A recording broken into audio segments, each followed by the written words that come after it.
तो hello student, ये हमारा क्लास 12th का इकोनॉमिक्स का आपका प्रीवियस ईयर क्वेश्चन 2024 का है, जो एमसीक्यू वेरी वेरी इंपॉर्टेंट आपका 2026 एग्जाम के लिए होने वाला है, जो आपका 4 और 6 फरवरी को होने वाला है। तो चलिए हम लोग वीडियो को स्टार्ट करते हैं।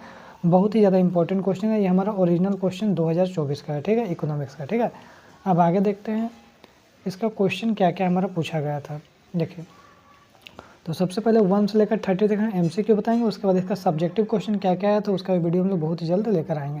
तो सबसे पहला क्वेश्चन क्या है, किसने कहा था कि अर्थशास्त्र धन का विज्ञान है, तो ध्यान रखिए एडम स्मिथ ने कहा था। आगे देखते हैं व्यष्टि अर्थशास्त्र में क्या सम्मिलित होता है, तो ध्यान रखिए व्यष्टि अर्थशास्त्र में व्यक्तिगत इकाई, छोटी छोटी इकाई, व्यक्तिगत मूल्य निर्धारण, इनमें से सभी हो जाएगा। आगे देखते हैं क्वेश्चन में तीसरा क्या पूछा था, अर्थव्यवस्था की केंद्र समस्याएं कौन कौन सी है, तो याद रखिएगा संसाधनों का आवंटन, साधनों का कुशलतम प्रयोग, आर्थिक विकास, तो इनमें से सभी हो जाएगा। आगे यदि हम लोग देखते हैं क्वेश्चन नंबर 4 बोल रहा है उस वक्र का नाम बताइए जो आर्थिक समस्या को दर्शाता है, तो उत्पादन वक्र, मांग वक्र, उदासीनता वक्र, तो इसका उत्पादन संभावना वक्र, तो इसका राइट आंसर क्या हो जाएगा हमारा उत्पादन संभावना वक्र हो जाएगा, ठीक है। आगे यदि हम लोग देखते हैं क्वेश्चन नंबर 5 क्या बोल रहा है, जब कुल उपयोगिता अधिकतम होता है तो सीमांत उपयोगिता क्या होता है, तो ध्यान रखिएगा आपका शून्य होता है। आगे यदि हम लोग देखते हैं क्वेश्चन नंबर 6 क्या बोल रहा है, उपयोगिता का संबंध किससे होता है, ध्यान रखिएगा मानव की आवश्यकताओं की पूर्ति से होता है। आगे देखते हैं क्वेश्चन नंबर 7 क्या बोल रहा है, आवश्यक वस्तुओं की मांग,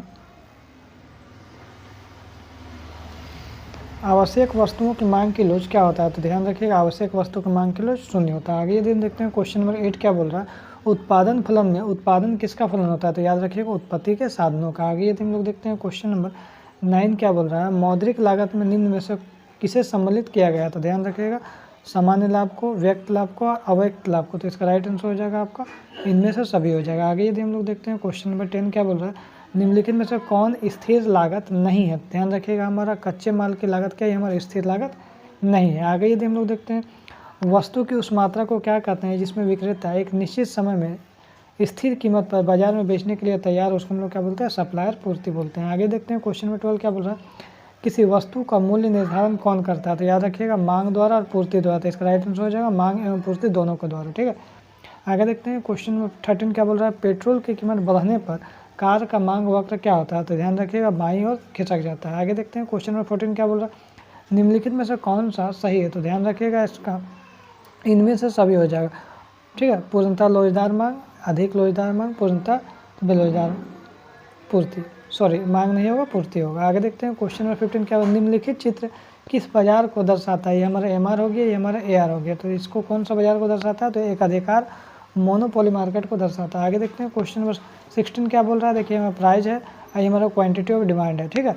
तो इसमें आपको क्या बोल रहा है, जो ग्राफ दिखाया गया है तो ये किस चीज़ का दर्शा रहा है, तो ध्यान रखिए इसका हम लोग जो राइट आंसर हो जाएगा अधिक लोचदार मांग को दिखा रहा है। आगे यदि हम लोग देखते हैं क्वेश्चन नंबर 17 क्या बोल रहा है, स्थायी पूंजी को उपभोग को हम लोग क्या बोलते हैं, तो स्थायी जो पूंजी उसको उपभोग को हम लोग क्या बोलते हैं, मूल्य ह्रास बोलते हैं, ठीक है। आगे यदि हम लोग देखते हैं क्वेश्चन नंबर 18 क्या बोल रहा है, किसने कहा कि समष्टि सारी अर्थव्यवस्थाओं के कार्यकरण से संबंधित है, ध्यान रखिएगा इसका जो राइट आंसर हो जाएगा हमारा ऑप्शन नंबर ए से पीरो हो जाएगा। आगे देखते हैं द्वितीय क्षेत्र में कौन से सम्मिलित है, तो याद रखिएगा द्वितीय क्षेत्र में जो है मैन्युफैक्चरर मतलब विनिर्माण सम्मिलित है। आगे देखते हैं वस्तु विनिमय प्रणाली में निम्न में से कौन सी कठिनाई है, तो दोहरे संयोग का अभाव भी है, वस्तु विभाजन की कठिनाई है, सर्वमान्य स्वीकार्य मूल्य मापक का अभाव, तो इसका राइट आंसर हो जाएगा इनमें सभी हो जाएगा। आगे देखते हैं क्वेश्चन नंबर 21 क्या बोल रहा है, मौद्रिक नीति का संबंध किससे है, तो याद रखिए खुले बाजार की क्रियाओं से। आगे देखते हैं क्वेश्चन नंबर 22 क्या बोल रहा है, केंद्र का गुणक किनके बीच संबंधित है, तो याद रखिएगा निवेश और आय के बीच में। आगे देखते हैं क्वेश्चन नंबर 23 क्या बोल रहा है,